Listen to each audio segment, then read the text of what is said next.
அன்பு நெஞ்சங்களே, இறைவன் நமக்கு தந்த புதிய நாளிலே இறைவனுக்கு நன்றி கூறி இறை வார்த்தையால் நம் வாழ்வை பயனுள்ளதாக மாற்றுவோம்.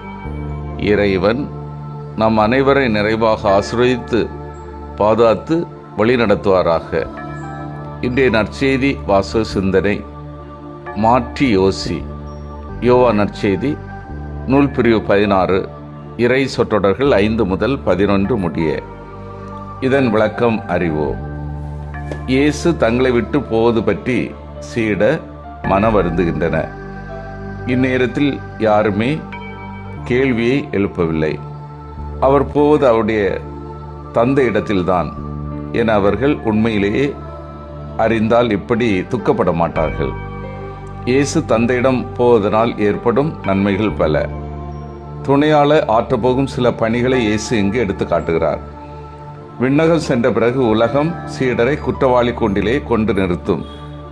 ஆனால் சீடருள் உறையும் ஆவியானவரோ உலகை கண்டிப்பார், உண்மை எதுவென எடுத்து காட்டுவார். பாவத்தின் பொருட்டு அவர் உலகை கண்டிப்பார். இயேசுவே நேர்மையாளர் என்று காட்டுவதும் தூயாவின் பணியே. இறைவன் தீர்ப்பு எத்தகையது என்று காட்டுவதும் ஆவியானவரின் பணியே. இயேசுவின் வெற்றியே உலகின் தலைவனாகிய அலகின் தோல்வி. இயேசு கொலை தீர்ப்பை அளித்தவர்கள் அடைந்த தீர்ப்பே அவர்களை தூண்டிய அலகை பெற்ற தீர்ப்பு. அன்பார்ந்தவர்களே, மாற்றி யோசி என்ற நூலின் ஆசிரியர் இவ்வாறு கூறுவார்: மனிதனுடைய மனநிலை தேக்கு மரம் போன்றது. ஏனென்றால் இந்த மரத்தின் இயல்பு வருடங்கள் ஆக பலன் அதிகம். அதுபோல எவன் சிந்தித்து சிந்தித்து முடிவு எடுக்கிறானோ அவன் செயலில் பலம் வாய்ந்தவராக காட்சியளிக்கின்றார்.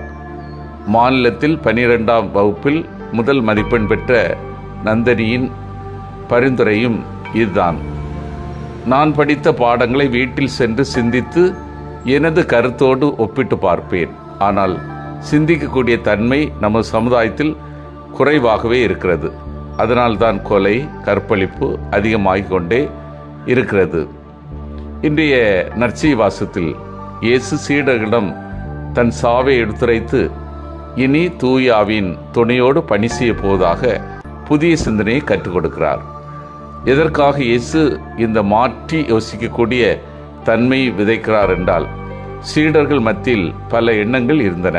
யார் பெரியவர், ஏன் புதுமைகள் செய்ய இயலவில்லை, அதிக ஓய்வு எடுப்பது, அடித்தள மக்கள் மீது கருணை காட்டாமை. இதனை கண்டுதான் இயேசு இன்னும் சிறிது காலம் தான் அவரின் உடனிருப்பு இருக்கும், பிறகு சீடர்கள் தாங்களாகவே முன்வந்து பணி செய்ய வேண்டும் என்ற ஆழ்ந்த சிந்தனையைத்தான் மறைமுகமாக கொடுத்து மாற்றி யோசிக்க தூண்டுகின்றார். சிந்தித்து தியானித்து செயல்படுவோம். நான் சமுதாயத்தில் நடக்கின்றவற்றை மாற்றி யோசிக்க முயல்கின்றேனா? நான் சந்திக்கின்ற சோதனைகளை மாற்றி யோசிக்கின்றேனா? நான் செய்யும் செயல்களை மாற்றி யோசித்து புதிய முறையில் செயல்படுகின்றேனா? மன்றாடுவோமாக. வல்லமை மிக்க இறைவா, நாங்கள் அனைவரும் சமுதாயத்தில் நடக்கின்றவற்றை மாற்றி யோசிக்கவும், நாங்கள் சந்திக்கின்ற சோதனைகளை மாற்றி யோசித்து செயல்படவும், நாங்கள் செய்யும் செயல்களை மாற்றி யோசித்து புதிய முறையில் செயல்படவும் வரம் தாரும். ஆமேன்.